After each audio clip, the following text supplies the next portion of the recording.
The movie begins on October 30th, 1969, in the woods of North Carolina. We see two kids riding their bikes when they stumble upon a dead body on the edge of the swamp near a tower. In utter fear, they call Sheriff Jackson and his coworker, who later recognized the body as Mr. Chase Andrews, the best quarterback the town ever had. What is surprising for the cops is that there are no footprints of him or anyone else in the area. As they climb up the tower, they realize that Chase might have fallen from the broken grate, but Sheriff Jackson is still suspicious about this conclusion. The autopsy report proves that a sudden impact from a 63-foot drop caused the death. However, to hit the back of his head on the beam, he would have needed to fall backward, which raises the possibility that he might have been pushed. Moreover, the absence of fingerprints on the tower railing or grates, and the presence of red fibers on Chase's denim jacket support the chances of him being murdered. Later that night, when our two cops are sitting in a diner, they overhear some townspeople accusing a girl who lives in the marsh of committing Chase's murder. But what's interesting is that they don't even know what her name is. All they know is there is a woman in the marsh, aka Marsh Girl, who is crazy enough for the loony bin. Suspecting something fishy, the officers visit Marsh Girl's house, only to discover something unexpected related to the case. As the door is opened and no one is there, they go inside when they find a red beanie, presumably the source of those red fibers they found on Chase's jacket. Finally, we are introduced to Marsh Girl, aka Kaya Clark, who is hiding in the woods to avoid getting caught. After a day or two, the cops finally manage to find Kaya while she is boating in the lake. She tried to escape using her swimming skills, but fate had other plans. The townspeople have made up their minds about Kaya's involvement in the murder, and they're starting to band together to spread propaganda against her, only to see her behind bars. Despite all the public's negativity towards her, a retired lawyer, Tom Milton, visits Kaya in her cell, intending to help her prove her innocence. However, when she stands trial, she will be judged by a jury of her peers, who only know her as the Marsh Girl. To help Kaya gain her freedom, Tom must reveal her true story to the judges. At first, the scared Kaya doesn't respond, but before Tom leaves, she finally opens up about her past. The movie then takes us back to 1953, which was 16 years ago.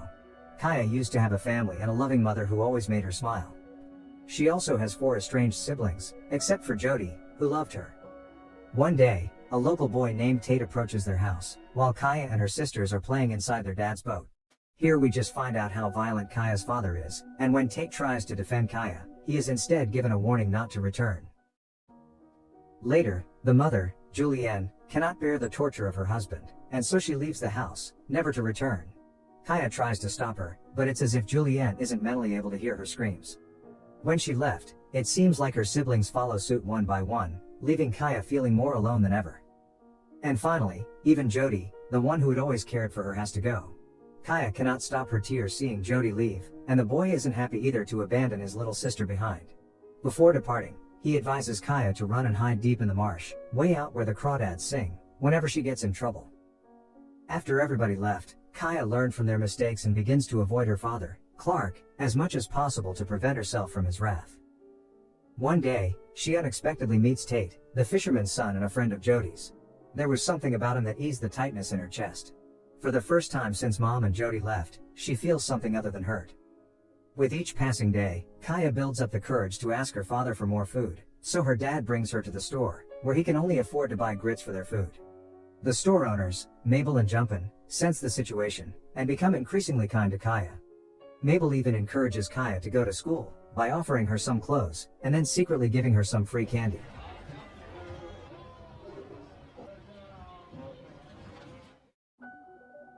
With the clothes given by Mabel, Kaya decides to attend the school and gets to town, where she runs into Tom, who directs her towards the school. However, on Kaya's first day, things turn for the worse as students mock her for her shabby clothes and unkempt appearance, forcing her to leave and never return to school again. To survive in this cruel world, she finds solace in boating, and her unintentional encounters with Tate. In the meantime, Clark begins to treat her nicely and even gives her his old army knapsack. Just when things get a little smooth for Kaya, a letter from her mother takes away even the slightest ray of happiness from her life. After reading the unexpected letter from Julianne, Clark burns it to ashes, snatching away from Kaya the chance to read a word of it. He tells Kaya that her mother isn't coming back. Heartbroken at losing her last hope of seeing her mother, the little girl saves the ashes of the letter, so she can feel her mother's warmth in any way possible.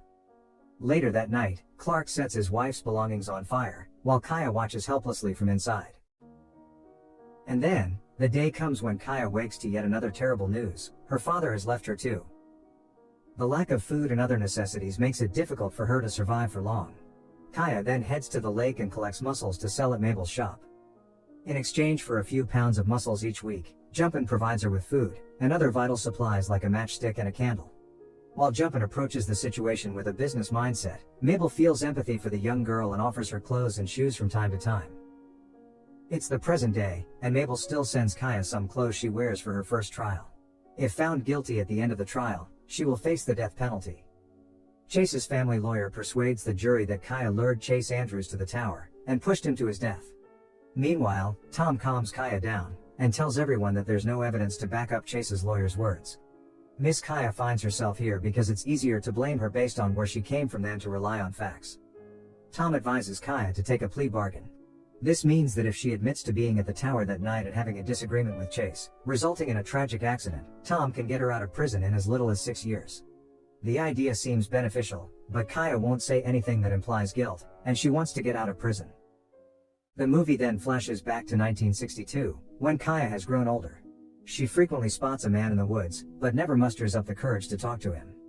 The man then leaves her a feather, some seeds and a spark plug, as well as a few letters that she can't even read. One day, when they come face to face, the man finally tells her that he is Tate, her childhood friend. An awkward conversation ensues between the two, ending with Tate offering to teach Kaya how to read and write. Starting with the ABCs and moving on to basic biology, Kaya learns passionately and develops a taste for writing. Her drawing skills have become exceptional, and her knowledge of feathers, birds, and other local wildlife is unparalleled. As time passes, she and Tate grow closer, sharing their pasts and mourning their losses. Eventually, their love and care for each other lead them to begin a relationship.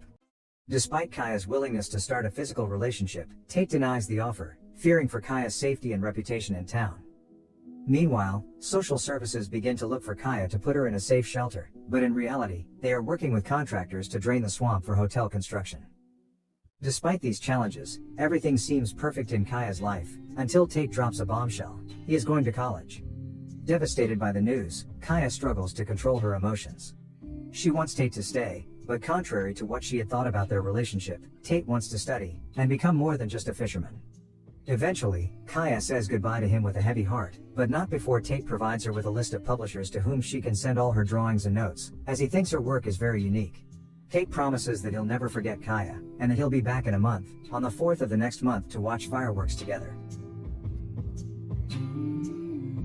He eventually leaves for college, leaving Kaya all by herself once more.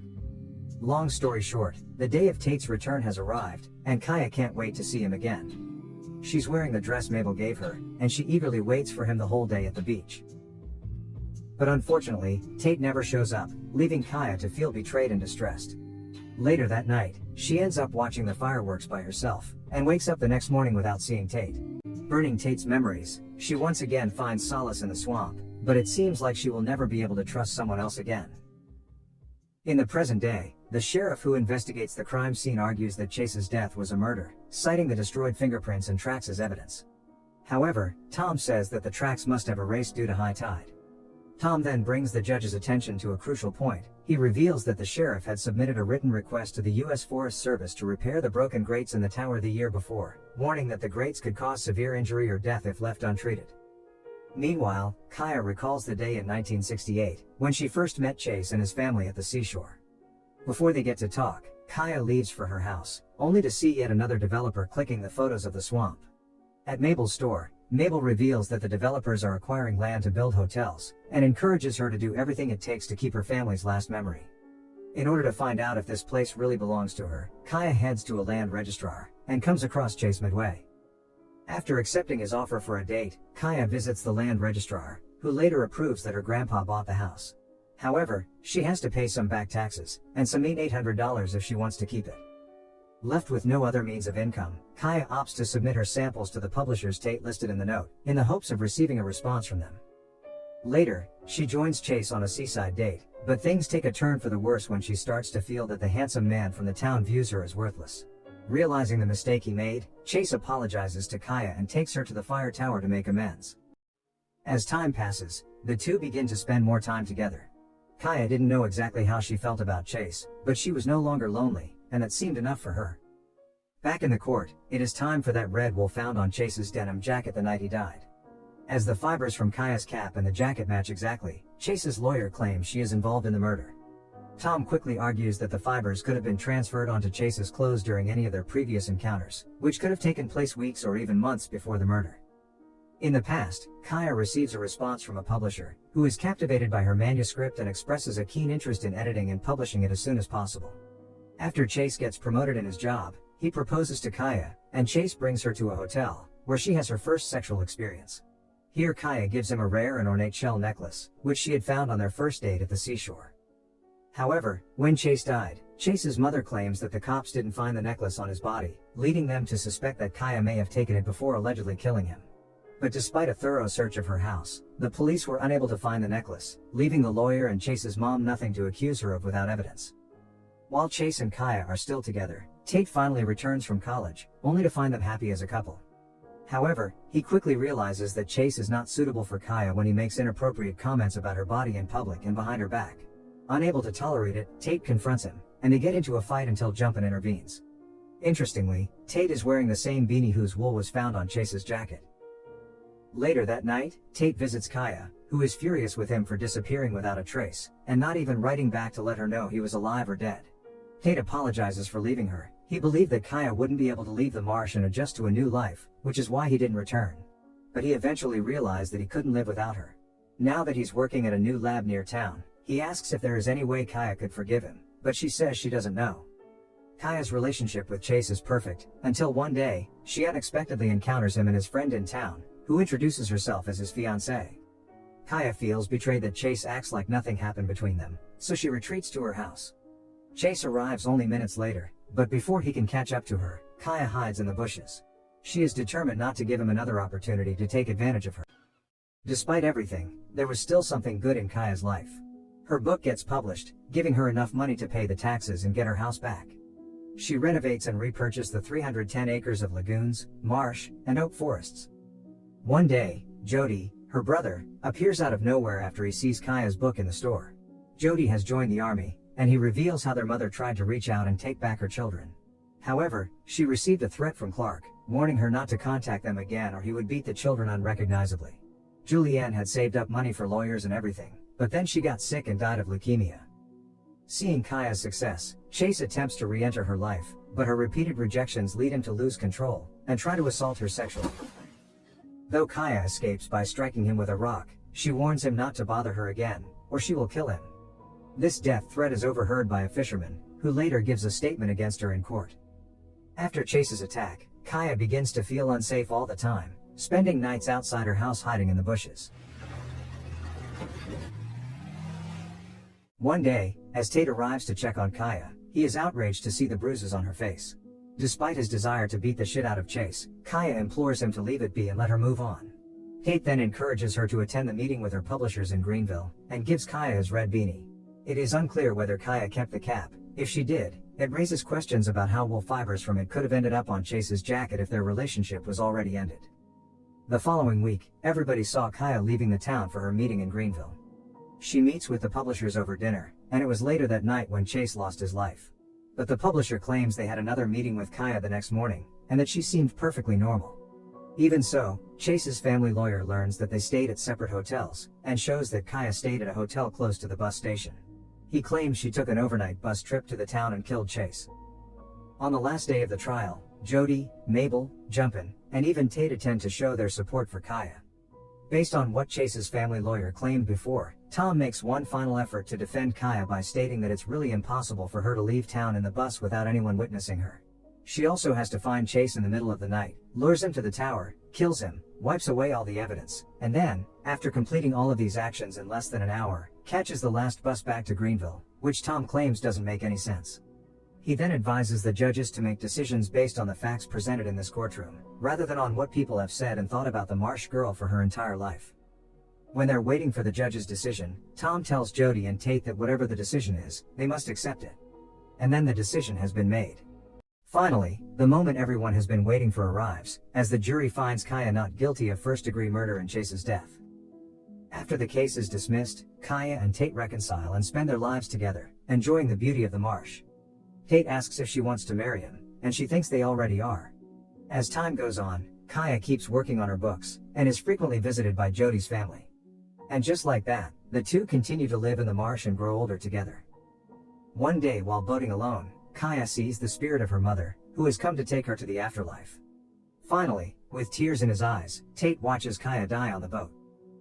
While going through her belongings the days after, Tate discovers a book, with a quote stating, "Every creature does what it must to survive, and sometimes for prey to live, its predator must die." The quote is accompanied by a drawing of Chase. And then it's at this point that he finds the missing seashell necklace with bloodstains on it. This discovery leads Tate to realize that Kaya truly did murder him, in order to keep her life as prey. The movie ends with Tate tossing Chase's necklace into the water, concealing Kaya's potential secret forever.